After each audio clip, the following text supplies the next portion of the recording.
Voucher. Voucher का मतलब पर्ची है, कागजी सबूत। तो मेरे बॉस ने बोला 20 लाख की सेल हो गई, रिकॉर्ड कर लो। मैंने फटाफट कंप्यूटर में लिख दिया 20 लाख की सेल। जब अकाउंट्स चेकिंग का टाइम आया तो जो चेकिंग करने के लिए ऑडिटर कहता है, जो चेक करने के लिए आता है अकाउंट्स, उसने कहा कहाँ है 20 लाख की सेल? कैसे आपने 20 लाख की सेल लिख दी? इतना गुड्स नहीं है आपके पास, इतना पैसा नहीं है अकाउंट में, फिर कहाँ से होगी? तो मैंने कहा सर बॉस ने बोला था। बॉस से कहेंगे मैंने तो नहीं बोला। ओरल बात तो कभी बोल सकता, तो हमारी जॉब पे बात आ जाएगी कि आपने अकाउंट में गलत एंट्री कर रखी, आपकी मिस्टेक। इसलिए हम अकाउंटेंट को स्टार्टिंग से ही सिखाया जाता है कि बेटा अपने को सेफ लेके चलो। बॉस जब भी बोले 20 लाख की सेल हो गई कि सर मुझे पर्ची ला करके दे दो, बिल ला करके दे दो, तब मैं लिखूंगा अकाउंट कंप्यूटर के अंदर की सेल हो गई, चाहे आप मुझसे 20 करोड़ की लिखवा लो, चाहे फेक बिल बना करके ले आओ। मेरी ड्यूटी है कि बिना पर्ची के, बिना बिल के मुझे कोई भी रिकॉर्डिंग नहीं करनी है। उस पर्ची का नाम वाउचर। इन पर्चियों की बहुत वैरायटी सीखेंगे इस चैप्टर में। दो वर्ड बोलूंगा चैप्टर में बार बार। एक होता है सर अकाउंटेंट, स्टार्टिंग बता रखा है, जो बच्चे नए हैं सुन लीजिए। एक होता है सर अकाउंटेंट जो कंपनी के सारे अकाउंट्स बनाता है, और एक होता है ऑडिटर जो उस कंपनी के अकाउंट्स चेक करने के लिए आता है। साल में एक बार आएगा, 3 से 4 दिन लगाएगा, फटाफट सारे अकाउंट्स चेक करके चला जाएगा, अपनी रिपोर्ट बनाएगा, ऑडिट रिपोर्ट कहते हैं। उसमें सारी मिस्टेक्स को हाईलाइट करेगा। ऑडिटर की तारीफ इसमें है उसने जितनी ज़्यादा मिस्टेक निकाली, और अकाउंटेंट की तारीफ इसमें है कि जितनी लीस्ट मिस्टेक निकले। तो प्रैक्टिकल लाइफ में हम जो प्रोफेशनल हमारी जो लाइफ होगी अकाउंट पढ़ने के बाद, वो अकाउंटेंट वाली भी हो सकती है और ऑडिटर वाली भी हो सकती है। अकाउंटेंट के लिए कोई डिग्री नहीं चाहिए, 12th पास भी कर सकता है, ग्रेजुएट भी कर सकता है, सीए भी कर सकता है। ऑडिटर बनने के लिए एलिजिबिलिटी सीए, वो सिर्फ सीए कर सकता है।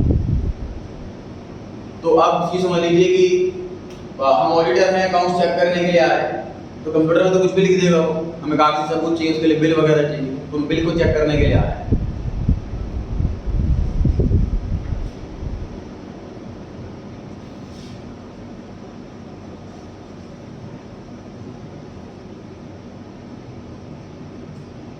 सोर्स वाउचर,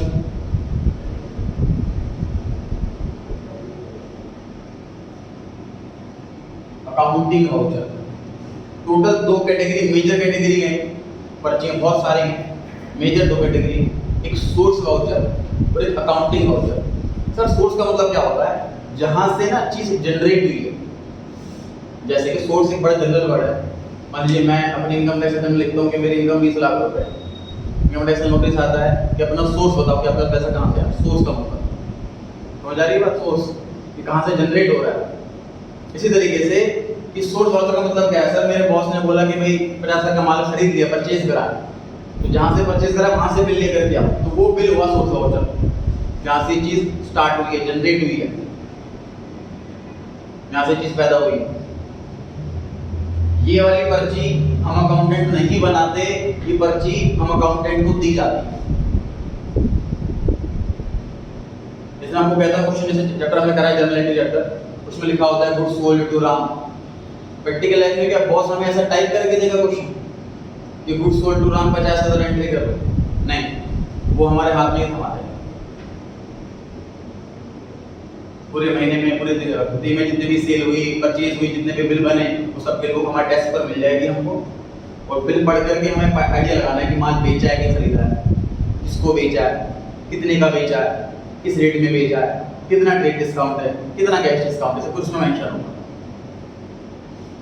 हमें प्रैक्टिकल वाउचर देख करके ही आइडिया लगाना होता है कि ट्रांजैक्शन क्या है। हमें ट्रांजैक्शन ऐसे बनी बनाई नहीं मिलती प्रैक्टिकल लाइफ।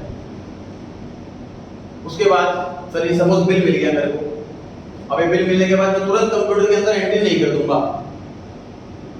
मैं अपनी एक सेकेंडरी पर्ची बनाऊंगा, अपनी पर्सनल पर्ची बनाऊंगा, अपनी डबल श्योरिटी की। वो काउंटिंग वाउचर है, जो अकाउंटेंट अपने हाथों से खुद बनाता है कंप्यूटर में रिकॉर्डिंग करने से पहले। रिकॉर्डिंग चाहे कंप्यूटर में करे चाहे मैनुअल रजिस्टर में करे, दोनों केसों में हमारी पर्ची बनेगी। मतलब एक्चुअल रिकॉर्डिंग से पहले डबल पर्ची होगी हमारे पास। एक जो हमने बॉस ने दी हमको, दूसरा हमने खुद पर्ची बनाई है, उसके बाद कंप्यूटर में रिकॉर्ड, डबल श्योरिटी। मिस्टेक होने के चांस लीस्ट हो जाएंगे। या कहीं गलती होगी तो गलती एग्जैक्ट कहाँ है वो पता लग जाएगा। कितने ज़्यादा रिकॉर्डिंग शुरू करना अच्छा है। जैसे कंपनी के अंदर कुछ सामान खरीदा जाता है तो परचेज होगा, परचेज के बाद स्टोर में जाएगा तो स्टोर कीपर रजिस्टर में भी रिकॉर्ड करेगा। तो ये बहुत सारे प्रोसेस होंगे, कहीं ना कहीं मिस्टेक होगी, अपना पता लग जाएगा। कोई कंपनी वाला कोई एम्प्लॉय फ्रॉड कर रहा है तो ये पता लग जाएगा, क्योंकि 10 जगह रिकॉर्डिंग होगी, कहीं ना कहीं तो फंसेगा कोई ना कोई।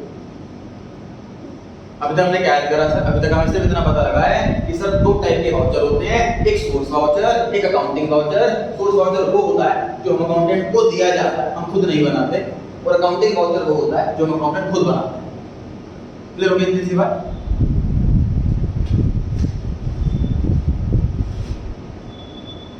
इसकी कोई कंप्लीट लिस्ट नहीं है सर, इसके एग्जांपल्स की लिस्ट है हमारे कोर्स के अंदर, तो एग्जांपल से डिस्कस कर रहे हैं। इसकी कंप्लीट लिस्ट है।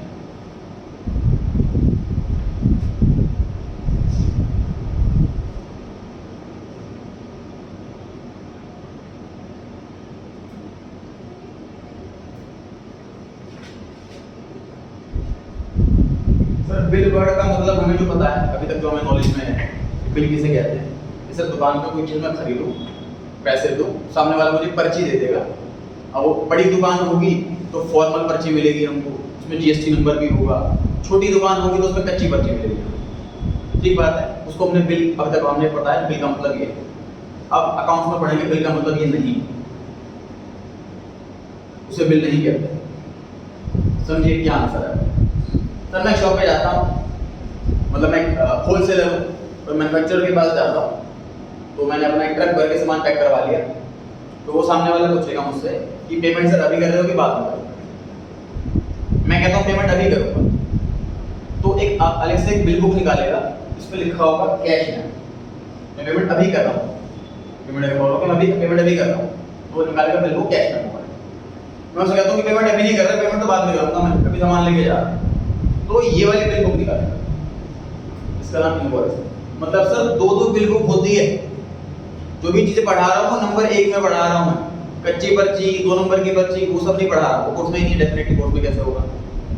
जो भी हम बात कर रहे हैं, जिन टॉपिक पर डिस्कस कर रहे हैं वो जेन्युइन टॉपिक पर डिस्कस कर रहे हैं। मतलब हम एज्यूम कर रहे हैं कि हम बड़ी शॉप में अकाउंटेंट हैं और हर चीज होती है प्रिस्क्राइब तरीके से होती है, फॉर्मल तरीके से होती है। 2 बिल बुक होती है उनके पास, एक पे लिखा होता है कैश मेमो, एक पे लिखा होता है इनवॉइस। तो गवर्नमेंट ने क्या रूल बना रखा है सर?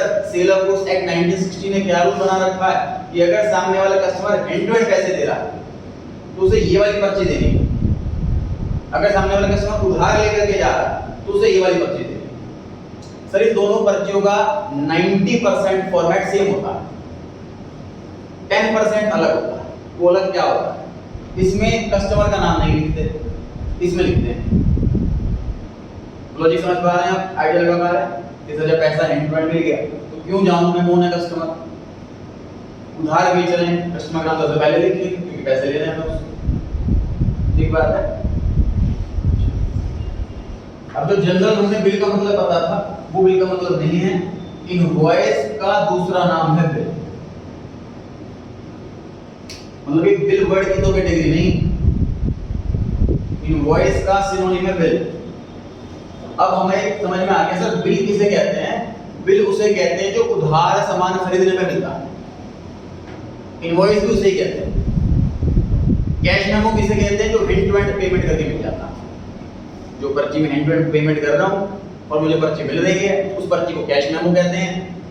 मैं उधार सामान खरीद रहा हूं तो जो मुझे पर्ची मिल रही है उसे बिल कहते हैं या फिर इनवॉइस कहते हैं। क्लियर हो रही है बात? अब समझना ध्यान से कि ये पर्ची हम अकाउंटेंट को मिली है, तो इससे मैं मान लीजिए वाली पर्ची मिली है, तो इसको मैं कैश परचेज बोलूं, 4 ऑप्शन दे रहा हूं। कैश से, क्रेडिट से, cash purchase, credit.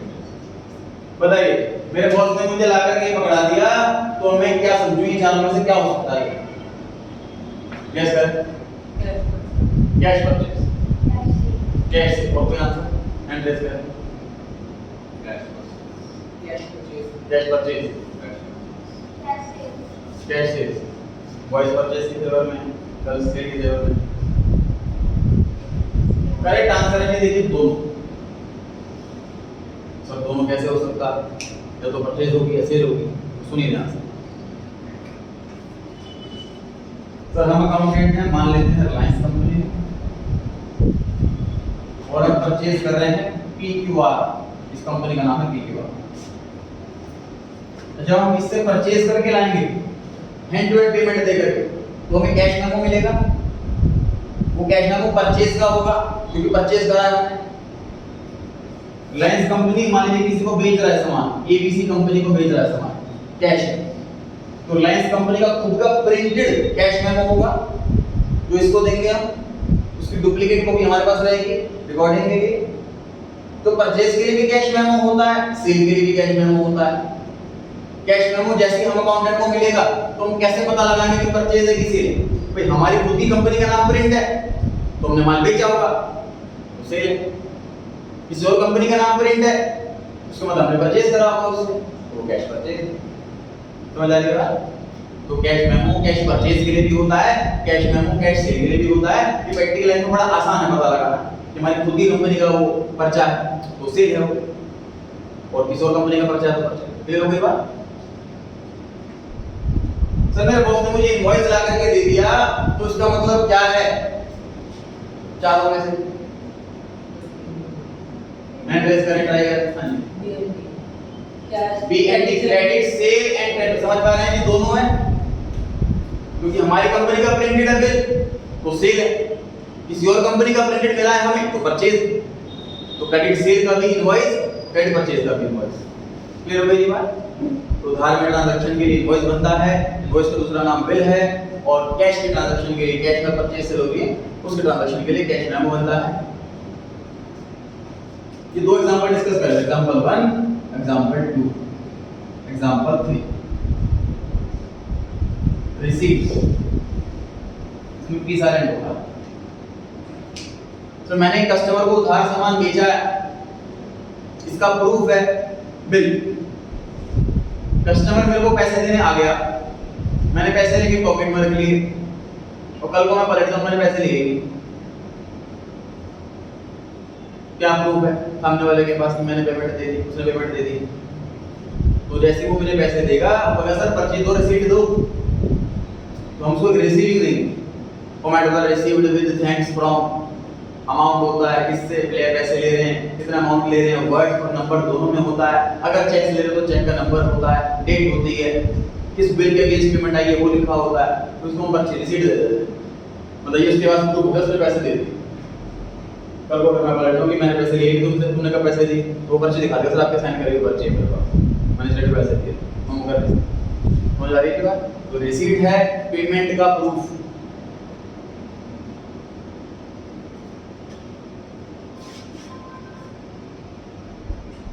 Cash received from debtor,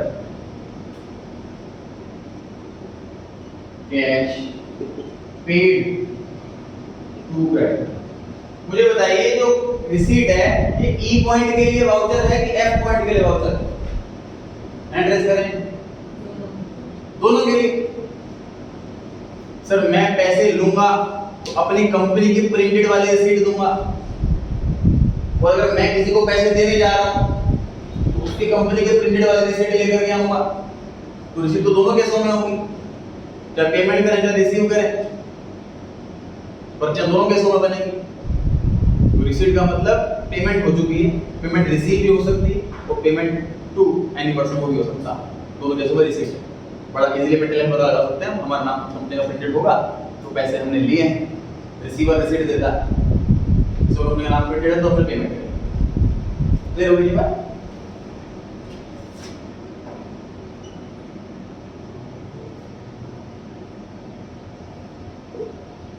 ठीक, जो टॉपिक हम अभी तक पढ़ रहे हैं उनमें क्वेश्चन 1 से 2 नंबर के आते हैं बस। व्हाट इज कैश मेमो या व्हाट इज इनवॉइस, बस जो भी टॉपिक पढ़ रहे हैं इस टॉपिक में आगे और कुछ पढ़ेंगे। चौथा मैंने लिखा है पे इन स्लिप। सर बैंक में पैसे जमा करने के लिए हमें 50,000 रुपए, कैशियर को हाथ में पकड़ा दिए पैसे, उसने कंप्यूटर में बटन दबा दिए वो काली पैसे जमा हो गए आपके जाओ। घर आके चेक करा मेरे अकाउंट में बैलेंस शो ही नहीं कर रहा, उसको जाके कहता हूँ अगले दिन अपने पैसे जमा करा, तुमने कौन जमा करा है, वो पलट जाता, क्या प्रूफ है मेरे पास नहीं मैंने पैसे जमा करा है। इसके लिए कॉन्सेप्ट क्या बना रखा है कि जब भी बैंक में जाऊंगा, बैंक में एंटर करते ही मुझे एक पर्ची दिखेगी जिसका नाम होता है पे स्लिप।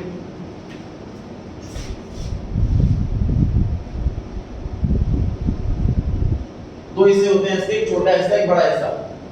उसके अंदर मैं मेंशन करूंगा कि मेरा account number, date, saving account है, करंट अकाउंट है, नोट जमा कर रहा हूं तो 500 के कितने हैं, 2000 के कितने हैं, 100 के कितने हैं, टोटल अमाउंट वर्ड्स में भी रुपीस में भी, ये सारी चीजें मेंशन करूंगा, साइन करूंगा, फोन नंबर लिखूंगा, 50,000 रुपए साथ साथ में पर्ची भी दूंगा कैशियर। कैशियर पर्ची चेक करेगा, अकाउंट नंबर टाइप करेगा कंप्यूटर के अंदर, उसके बाद बड़ी पर्ची अपने पास रखेगा, छोटी पर्ची पे स्टैंप लगाएगा, साइन करेगा, मुझे वापस छोटे वाले ये मेरे पास प्रूफ है कि मैंने पैसे जमा करा है। अकाउंट में पैसे जमा नहीं हुए तो मैं क्लेम कर सकता हूं। तो कुछ भी पे करने के लिए बैंक में ये पे स्लिप भरनी होती है। सेम प्रोसेस चेक के लिए भी है सर।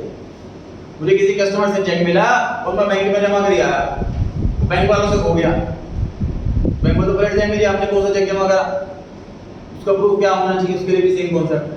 तो पे स्लिप बनाई गई है इस फॉर्मेट से, इसमें चेक की डिटेल भी आती है और कैश की डिटेल भी आती है। मतलब मैंने होता है चेक वाला कैश वाला, मैं चेक जमा कर रहा हूँ, चेक की इन्फॉर्मेशन लिखूंगा दोनों जगह, इस वाले पर्ची को मैं चेक के साथ स्टेपल करूंगा और चेक ड्रॉप बॉक्स में डाल दूंगा, छोटे वाले पर्ची अपने कर लिया दो दिन के अंदर मेरे अकाउंट में पैसा आ जाएगा। तो चेक या कैश दोनों में से कोई भी चीज बैंक में डिपॉजिट करने के लिए ये पे स्लिप भरनी होती है। छोटे वाली पर्ची हमारे अकाउंटेंट को दे दी जाती है। अब जिसने भी पैसा जमा कराया, देखो अकाउंटेंट का काम नहीं है पैसा जाके बैंक में जमा करा, उसके लिए अलग स्टाफ होता है, ठीक बात है।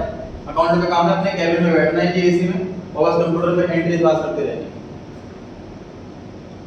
तो जो भी एम्प्लॉय जमा करके आएगा कैश या चेक, तो छोटे वाली पर्ची हम अकाउंटेंट को दे देगा, उस पर्ची को देख के हम आइडिया लगा लेंगे कि पैसा जमा हुआ है, कैश जमा हुआ है कि चेक जमा हुआ है, कितना जमा हुआ है, किस डेट पे जमा हुआ है, और हम एंट्री पास करेंगे कैलेंडर को।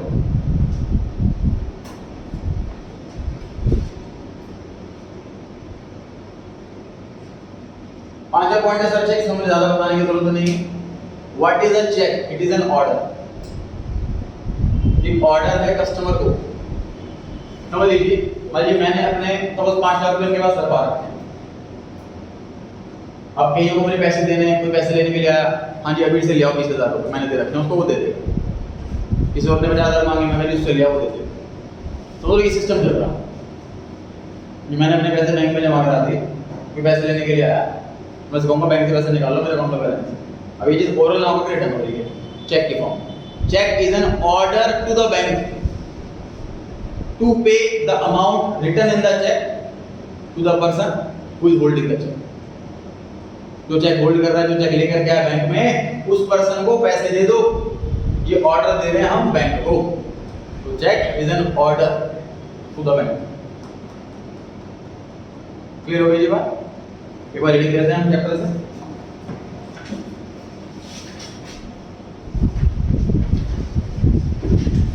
Page number 39 question number 5। Page number 39 question number 5 read करें सभी। लिखा हुआ एक्सप्लेन द फॉलोइंग टर्म्स। पहला लिखा हुआ है कैश मेमो। कैश मेमो कौन बनाएगा? सेलर बनाएगा। कब बनाएगा? जब गुड्स बेचेगा against cash. Point number 2 invoice oblique bill. Invoice बोलो, बिल बोलो, एक ही बात। ये क्या है? एक सोर्स डॉक्यूमेंट है जो सेलर बनाता है तब जब वो गुड्स उधार में बेचता है। तीसरा रिसीट। जब भी कैश या चेक मिलता है कस्टमर से तो एक रिसीट इशू की जाती है और वो डुप्लीकेट में होती है। एक कॉपी हमारे पास रहेगी, एक कॉपी उसके पास रहेगी। पेइंग स्लिप ये सोर्स डॉक्यूमेंट है जब भी पैसा हम जमा करेंगे बैंक में, चाहे कैश चाहे चेक। Next cheque. चेक एक रिटर्न डॉक्यूमेंट है जो हमने बैंक पे ड्रॉ करा है कि वो पे कर देगा इस डेट पर या इस डेट के बाद। एक चेक की वैलिडिटी सर 3 महीने होती, पहले 6 महीने होती थी, लास्ट ईयर से 3 महीने करा गया। तो जिस डेट, जो भी डेट मैं मेंशन करूंगा चेक में, जिसको भी मैं चेक दे दूंगा, तो उस डेट से वो 3 महीने के अंदर अंदर जब मर्जी जाए बैंक में पैसे जाके निकाल सकता है, जमा कर सकता है। 3 महीने के बाद वो चेक एक्सपायर हो जाएगा, तो उसको वापस मेरे पास आना पड़ेगा, सर चेक में जमा करना भूल गया, मिसप्लेस हो गया, दूसरा चेक हो गया। तो ड्यू डेट के बाद जाना होता है। अच्छा, ये भी अब तक हमने यहाँ तक पढ़ा है। क्वेश्चन नंबर 1 पे आ जाइए। इसके बाद वाउचर किसे कहते हैं? एक डॉक्यूमेंट होता है जो प्रिपेयर किया जाता है रिकॉर्डिंग के लिए बिजनेस ट्रांजैक्शन को बुक्स के अंदर, उनको वाउचर कहते हैं। सेकंड क्वेश्चन, वाउचर कितने टाइप के होते हैं? 2 टाइप के होते हैं, एक सोर्स और एक अकाउंटिंग। सोर्स वाला पढ़ लीजिए। सोर्स वाउचर वो डॉक्यूमेंट होता है जो एग्जिस्टेंस में आता है जब ट्रांजैक्शन होती है। माल बिकेगा तो बिल बनेगा, माल बिकेगा नहीं तो बिल नहीं बनेगा, पेमेंट होगी तो रिसीट बनेगी वरना नहीं बनेगी। तो जब ट्रांजैक्शन होती है तभी एग्जिस्टेंस में आता है। एग्जांपल की लिस्ट लिखी हुई है आगे। सेकंड क्वेश्चन, अकाउंटिंग वाउचर एक रिटन डॉक्यूमेंट होता है, उसमें एनालिसिस होती है, मतलब स्टडी करना डिटेल में कि ट्रांजैक्शन में हुआ क्या है। सोर्स वाउचर से बनाई जाती है अकाउंटिंग करने के लिए, रिकॉर्डिंग करने के लिए, और ये अकाउंटेंट बना, लिखा है prepared by accountant. Source document में वाली बात नहीं लिखी थी कि अकाउंटेंट बनाता, अकाउंटिंग वाउचर में लिखी है बात कि अकाउंटेंट बनाता। And signed by the authorised person. ये signed by the authorised person क्या है? ये देखिए, कई बार क्या होता है कि सर देखो सिंपल सी बात है, जो ओनर है वो हर जगह वॉच कैसे करे? कोई पर्सन कभी भी कहीं भी गड़बड़ कर सकता है, इसलिए क्या कर लेते हैं बैंक में या कंपनी में भी एक लिमिट मान देते हैं कि 50,000 से नीचे की ट्रांजैक्शन है तो अकाउंटेंट खुद ही चेक कर ले, खुद ही साइन कर दे। 50,000 से ऊपर की है और 5 लाख से नीचे की है तो सीनियर अकाउंटेंट के पास जाएगा, उससे भी क्रॉस चेक करवाएगा कि सर ये देखना पेमेंट इसकी है, ये बिल सही है कि नहीं, आप क्रॉस चेक कर लीजिए। वो क्रॉस चेक करेगा फिर अपने साइन करेगा। ट्रांजैक्शन 5 लाख से भी ऊपर की है तो बहुत बड़ी ट्रांजैक्शन है, इसके लिए मैनेजर की अप्रूवल चाहिए, उसको भेजेंगे, वो साइन करेगा, चेक करेगा। ऐसे सिस्टम मान लेते हैं, मतलब 3 साइन की ऑप्शन होते हैं उस पर्चे के अंदर। कभी सिंगल साइन से काम चल जाएगा, कभी 2 साइन, कभी 3 साइन। कभी 5 तरह के लिमिट एग्जांपल दिए मैंने आपको, ये हर कंपनी में अलग हो सकती है। जब बैंक में बनवाने जाते हैं हम डिमांड ड्राफ्ट पे, चेक कैश निकालने जाते हैं, कभी कैश निकालने गए तो कैशियर ने अकाउंट में देखा, मेरे अकाउंट कंप्यूटर में कि बैलेंस इनके अकाउंट में है, उसने निकाल के विड्रॉ करके दे दिया। तो मैं निकालने गया था 18 लाख, तो कैशियर ने चेक करा अकाउंट में बैलेंस है, अकाउंट में बैलेंस था। उसने फिर सीनियर मैनेजर से कंसल्ट करवाया कि सर इनके अकाउंट से ये 18 लाख रुपए निकालने आए, एक बार आप क्रॉस चेक, क्योंकि बड़ा अमाउंट है, कोई फ्रॉड ना हो, कोई दिक्कत ना हो। क्रॉस चेक करते हैं, आगे वेरीफाई करते हैं, सर आप ही का अकाउंट है, आपका नाम क्या है, आपका पैन नंबर क्या है, क्रॉस चेक करते हैं वही पर्सन है कि नहीं, कोई दूसरा पर्सन तो नहीं आ गया उसका चेक लेकर के। सर अपनी आईडी की कॉपी दीजिए सेल्फ अटेस्ट करके, ये क्रॉस चेक करते हैं इस तरीके से। तो ऑथराइज्ड पर्सन के साइन हो भी सकते हैं, नहीं हो सकते, ये अमाउंट पे डिपेंड होता है पर्टिकुलर है। क्लियर हो गई जी बात? चलिए आगे बढ़ते हैं।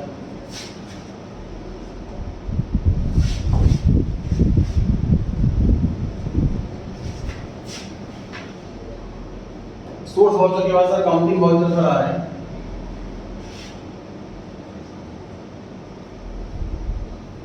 कैश वाउचर,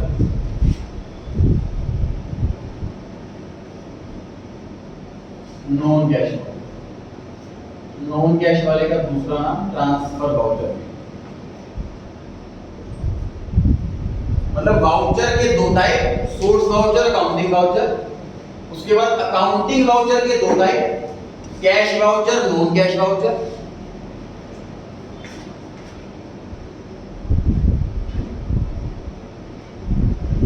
अब ये लास्ट टाइप है,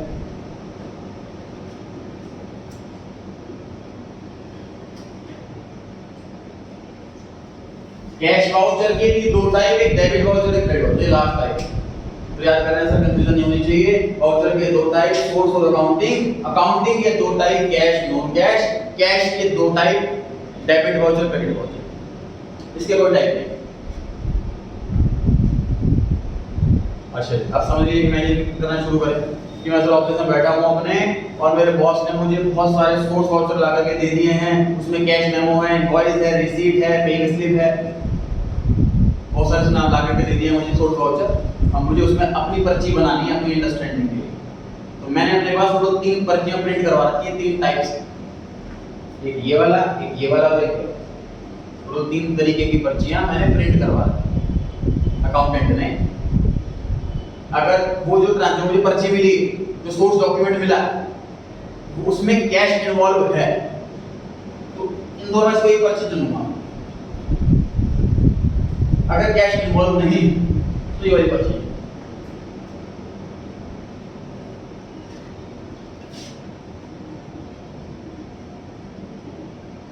हैंड रेज करें। मुझे अकाउंटेंट को कैश मेमो वाली पर्ची मिली है, तो अब मैं अपनी कौन सी पर्ची में लिखना शुरू करूंगा इन दोनों में से। हैंड रेज करें। हाँ जी और क्या आंसर? आपके पास 2 ऑप्शन है, या तो कैश वाउचर या नो कैश वाउचर।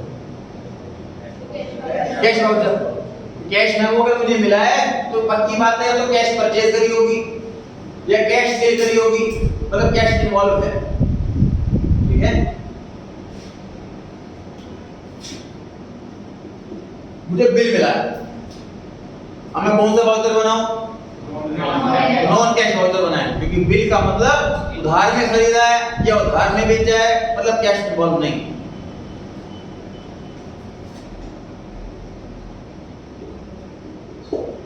रिसीट वाला मुझे सोर्स वाउचर मिला, कौन सा वाउचर बनाऊं, कौन सी पर्ची बनाऊं? सर रिसीट कब मिलती है? जब पेमेंट करते हैं किसी को, तो कैश इन्वॉल्व है, कैश इन्वॉल्व है। ठीक है, कैश वाली पर्ची बनेगी, मतलब ये पर्ची तभी बनेगी जब पूरी ट्रांजैक्शन के अंदर, उस वाउचर के अंदर कहीं से कहीं तक कोई पेमेंट इन्वॉल्व नहीं है, जब कोई उधार नहीं चल रहा। ये तब बनेगी जब कैश इन्वॉल्व है, कैश है चाहे कुछ भी, वो कैश चेक इन्वॉल्व है, तो ये वाली पर्ची तब बनेगी। फिर ये बात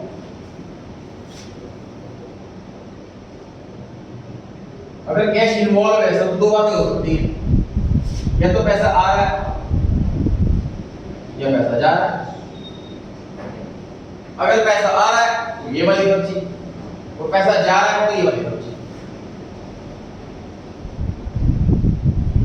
बेसिकली लॉजिक क्या है इसके पीछे देखिए। मान लीजिए मुझे पैसा मिल रहा है राम से, उसकी जनरल एंट्री होती है कैश डेबिट टू राम।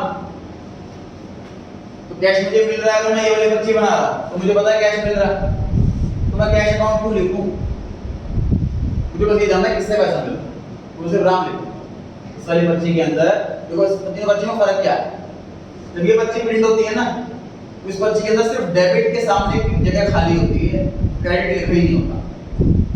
जब ये वाली पर्ची प्रिंट होती है तो क्रेडिट के सामने क्या होगा, उसकी जगह खाली होती है, डेबिट का कॉलम होता ही नहीं। इसमें डेबिट और क्रेडिट दोनों के कॉलम होते हैं। हम 3 पर्चियां ऐसे प्रिंट बनवा रहे हैं। जब भी हम पैसे देंगे किसी को तो क्रेडिट तो कैश ही होगा, पक्की बात है, तो मैं कैश में क्रेडिट क्यों लिखूं? क्रेडिट में कैश भी लिखूं। इसमें पर्ची बनवा रखी ऐसे कि पैसे दी किसको वो पता चल जाएगा।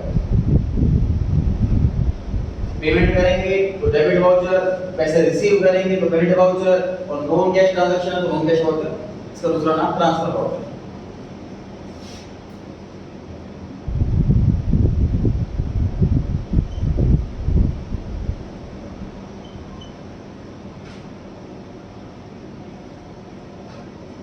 एक मिनट का समय लगाएं, सोचें। मैंने ट्रांजैक्शन लिखी है, आपको लोगों को 2 आंसर देने हैं। पहला सोर्स वाउचर क्या होगा, दूसरा अकाउंटिंग वाउचर क्या होगा। इंस्टेंट आंसर ना दें, पहले 1 मिनट लगाएं, सोचें। 2 आंसर देने हैं कि सोर्स वाउचर कौन सा और अकाउंटिंग वाउचर कौन सा। अकाउंटिंग वाउचर में आपके पास 3 ऑप्शन है, 1 2 3। ये वाला आंसर नहीं बोलना, 1 2 3 में से कोई बोलना। सोर्स वाउचर का एग्जांपल डिस्कस करेंगे।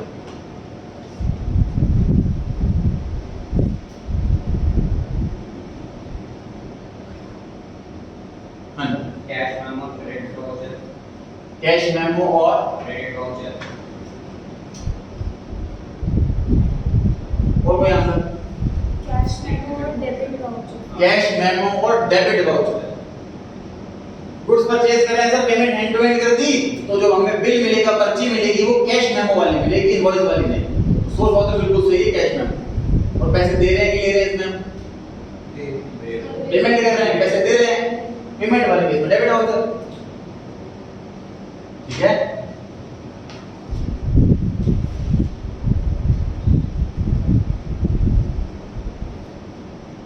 एंट्रेस करें, इसको लगता है आंसर आता है।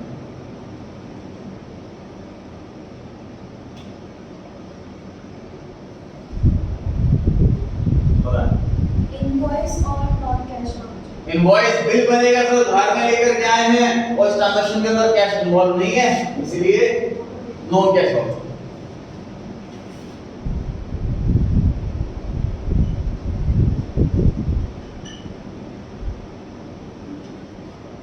फिर से एड्रेस करें, अगेन दो आंसर चाहिए।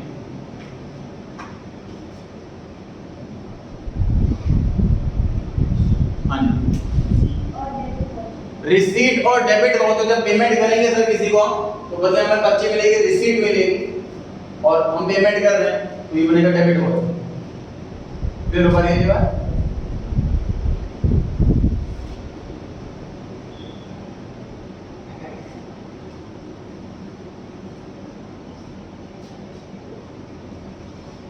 इसके लिए सोर्स वाउचर नहीं है। सोर्स वाउचर अगर है तो रिसीट ही होती है इसके लिए, क्योंकि जो हमारा लैंडलॉर्ड है उसका कोई उसके पर्ची प्रिंट नहीं होती। समझो इस चीज को कि सर बिल को कौन बनवाएगा, इसका काम रेगुलर बेस पे माल बेचना है। जो लैंडलॉर्ड है उसके पास एक या दो या चार प्रॉपर्टियां, महीने में एक बार रेंट मिलता है, वो थोड़ा पर्ची बनवाएगा, अपने प्रिंट करवाएगा एक पर्ची के लिए। समझ आ रही है बात, एक पेमेंट के लिए। तो नॉर्मली पर्ची नहीं होती नॉर्मली, लेकिन मार्केट में कुछ प्रिंटेड रिसीट मिलती है, उसमें किसी कंपनी का नाम नहीं होता, बस रिसीट लिखी होती है। तो वो वाली रिसीट दे सकता है हमको अपने साइन करके, अपना नाम मेंशन करके। तो अगर इसमें कुछ मिलेगा तो रिसीट ही मिलेगी या कुछ भी नहीं मिलेगा। ठीक, तो इतना आंसर दे दिया रिसीट। दूसरा आंसर के लिए एड्रेस करें, बोले नहीं। हाँ जी, डेबिट पेमेंट करता है, डेबिट वाउचर मिलता है जी, करेक्ट।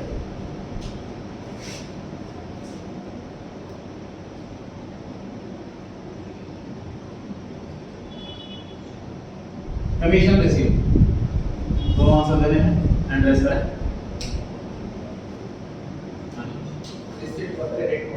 रिसीट और क्रेडिट वाउचर, जब हम किसी से कमीशन लेंगे, मतलब पैसे ले रहे हैं बेसिकली, तो उसे पर्ची देंगे, रिसीट देंगे, और पेमेंट मिल रही है हमको, रिसीव हो रही है, इसलिए बनेगा क्रेडिट वाउचर बनेगा। क्लियर हो गई ये बात? क्वेश्चन नंबर 3 पढ़ रहे हैं। अकाउंटिंग वाउचर के टाइप पूछे हुए हैं इसके अंदर। पहला cash voucher. Cash voucher refers to the voucher prepared at the time of receipt and payment and includes receipt and payment both. Second point, non cash voucher का दूसरा नाम ट्रांसफर वाउचर। वो वाउचर है जो प्रिपेयर किया जाता है उन ट्रांजैक्शन के लिए जिन ट्रांजैक्शन में कैश इन्वॉल्व नहीं होता, जैसे कि इनवॉइस, बिल, डेबिट और क्रेडिट पढ़ाए हैं अभी तक मैंने। Non cash voucher are prepared for the transactions of credit sale, credit purchase, goods return, inbound for दोनों, रेक्टिफाइंग द मिस्टेक, कुछ ऐसी मिस्टेक थी कर उसमें कैश नहीं आता। क्वेश्चन नंबर 4, कैश वाउचर के टाइप बताओ। पहला है क्रेडिट वाउचर। क्रेडिट वाउचर तब बनाया जाता है जब पैसे मिल रहे हैं, रिसीव हो तब बनता है क्रेडिट वाउचर। एग्जांपल, रेंट मिल रहा है, माल बिक रहा है, फिक्स्ड एसेट बिक रही है, बैंक से पैसा निकाल रहे हैं। दूसरा डेबिट वाउचर तब बनाया जाता है पेमेंट हो रही हो, पेमेंट है डेबिट वाउचर, परचेज कर रहे हैं, गुड्स परचेज कर रहे हैं, फिक्स्ड एसेट पेमेंट कर रहे हैं क्रेडिटर को, एक्सेट्रा।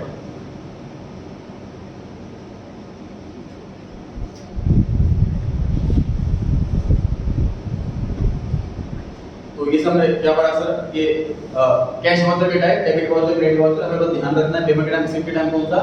एग्जाम में, टेस्ट में मिस्टेक बस ये होती है बच्चों से कि डेबिट क्रेडिट वाउचर ध्यान रहता है, बस ये ध्यान रहता है कि पेमेंट के टाइम पे कौन सा था, फिर रिसीट के टाइम पे कौन सा था, ये चीज भूल जाते हैं।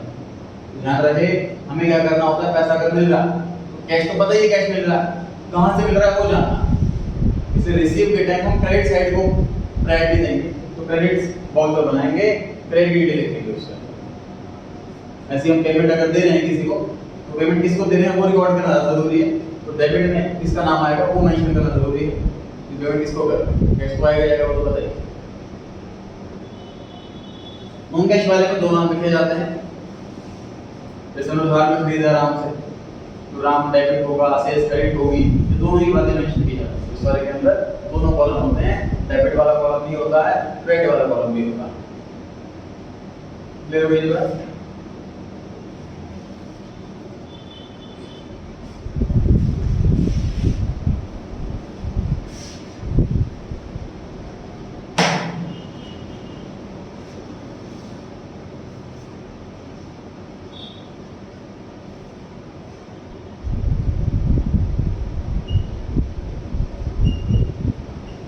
राम को सामान बेचा 1 लाख रुपए का, तो हमारे पास प्रूफ है, बिल है।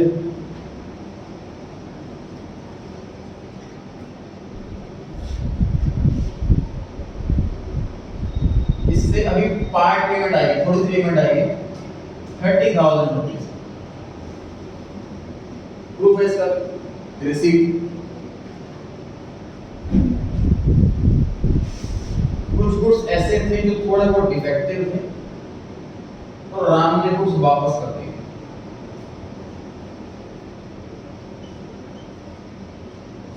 अब इसका क्या प्रूफ सोचें? माल बेच रहे हैं इसका प्रूफ है इनवॉइस, बिल। पैसे ले रहे हैं तो इसका प्रूफ है रिसीट। माल वापसी करा थोड़ा सा, उसके लिए कोई फॉर्मल तरीका होना चाहिए कि नहीं होना चाहिए? बिल्कुल होना चाहिए। तो उसने माल वापस कर दिया मेरा, मैं कोई पर्ची नहीं लगता, मैं तो कहूँगा भाई 70,000 रुपये लाओ, 1 लाख का मैंने माल बेचा था आपको, आपने 30,000 की पेमेंट करी, 10,000 बैलेंस रह गया, उसमें पैसे लो। क्या प्रूफ है मैं आपने माल वापस करा? प्रूफ चाहिए इसका, ठीक है? तो प्रूफ क्या होता है? एक पर्ची बनाई जाएगी, इस पे लिखा होगा credit note. Mr. Ram has been credited in our books for the amount 10,000 due to return of goods. ये बात सुनो मेंशन। ये काम, ये पर्ची बनाना अकाउंटेंट का काम नहीं है, जो एम्प्लॉई, जो स्टाफ है, जो सेल्समैन है, जो भी काउंटर बैठा है उसका काम। ये पर्ची भी हमको दी जाएगी। Credit note is a source document. इसको इससे फिक्स ना करें, दोनों अलग बातें। क्रेडिट नोट का कॉन्सेप्ट क्यों लॉन्च कर रखा है सर? क्रेडिट नोट ये एश्योरिटी देता है जो माल वापसी कर रहा है उसको कि मुझे क्रेडिट नोट मिल गया, मुझे इसने अपने बुक्स में क्रेडिट कर दिया, अब मेरे पास ये प्रूफ है कि मैंने माल वापस करा, कल को पैसे क्लेम नहीं करेगा। सिंपल सी बात सर, ओरली काम नहीं चलता, बिजनेस में करोड़ों का बिजनेस होता है, करोड़ों के गुड्स आते हैं, कोई भी चीज़ ओरली करेंगे ही नहीं। हम वाला पलट जाए तो पर्ची रिटर्न में चलेगी, तो रिटर्न में ये वाला क्रेडिट नोट कब इशू किया जाता है? जब हम अपने बुक्स में क्रेडिट कर देते हैं उसको, तो क्रेडिट नोट इशू करते हैं। समझ आ रही है बात? सर यहाँ पर मैंने राम को सामान भेजा, सपोज मेरी कंपनी का नाम है ABC, हमारी कंपनी का नाम ABC है, उसने राम को सामान भेजा है, तो राम के अकाउंटेंट रखता होगा अपने पास, वो कैसे अकाउंट बनाएगा? हमने माल भेजा, उसने परचेज करा, वो लिख रहा होगा ऐसे purchase debit to ABC, purchase करके लाए सामान ABC से, ऐसे लिख रहा होगा। पैसे दिए राम ने, तो इन्होंने पैसे दिए हमको, यहाँ पे तो हमने पैसे लिए थे ना राम से 30,000 रुपए, तो राम क्या लिखेगा कि हमने पैसे दिए 30,000 रुपए, पेमेंट की रिकॉर्डिंग करेगा। हमने लिखा सेल्स रिटर्न, माल बिका था वापसी हो गया, ये क्या रिकॉर्ड करेगा? परचेज रिटर्न, माल परचेज किया था वापस कर दिया। ABC debit to purchase return 10,000, purchase कर दिया इसने, परचेज वाला माल वापस कर दिया। मतलब यहाँ पर इसने ABC को क्रेडिट किया था, ठीक है, लायबिलिटी क्रिएट कर दी थी 1 लाख की, पेमेंट कर दी 30 की, लायबिलिटी डेबिट कर दी, मतलब कम कर दी 30 से, माल वापस कर दिया 10,000 का, लायबिलिटी और कम कर दी 10,000। इसकी पर्ची इनवॉइस, इसकी पर्ची रिसीट, इसकी भी कोई पर्ची होनी चाहिए। उसकी बच्ची बनेगी डेबिट नोट। ये बताएगा कि मैंने आपको अपने बुक्स में डेबिट कर लिया है। तो सर यहाँ पे दो पर्ची एक्सचेंज होगी। अगर मैं यहाँ पर तो मैं क्रेडिट नोट दूंगा और डेबिट नोट लूंगा। अगर मैं राम का अकाउंटेंट हूं तो मैं डेबिट नोट दूंगा और क्रेडिट नोट लूंगा। दोनों पर्ची एक्सचेंज करेंगे डबल श्योरिटी के लिए, मिस्टेक ना हो। मैंने अपनी बुक्स में किसी को डेबिट कर लिया है तो डेबिट नोट इशू करूंगा, क्रेडिट कर लिया तो क्रेडिट नोट इशू करूंगा। क्रेडिट नोट इशू किया जाता है कस्टमर को जो माल वापस करता है। ये सिर्फ रिटर्न का पर्पस नहीं है, डिस्काउंट दे दिया मैंने बाद में तो ये भी तब ये इशू होगा। इफेक्टिव माल है वापसी आ गया तो भी इशू होगा। रिबेट दे दिया, छूट दे दी तब भी इशू होगा। मतलब मैं अपने बुक्स में उसे कम कर रहा हूं तो भी इशू होगा। रीड करते हैं एक बार। क्वेश्चन नंबर 5 में दिया हुआ है third last topic debit note credit note. Read करें क्या लिखा हुआ है डेबिट नोट के अंदर। डेबिट नोट एक डॉक्यूमेंट्री एविडेंस है कि अकाउंट जो अकाउंट का नाम है, उस पर्सन का नाम है, उसको हमने डेबिट कर लिया और रीजन भी उसमें मेंशन किया जाएगा, reason stated.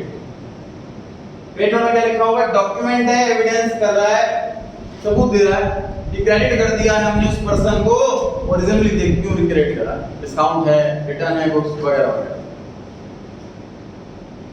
Next topic is compound voucher. Voucher means record, voucher which records a transaction that contains more than one debit or credit is called compound voucher. It may be debit voucher or credit voucher. मतलब जिसमें दो चीजें debit हो जाए, तो जैसे कि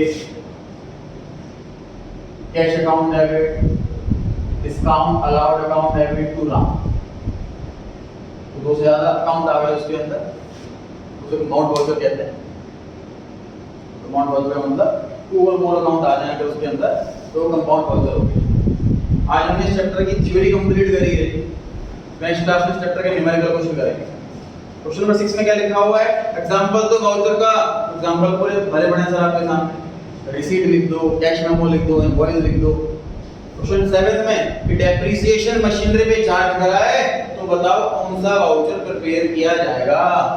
बताइए, debit voucher, credit voucher, transfer voucher.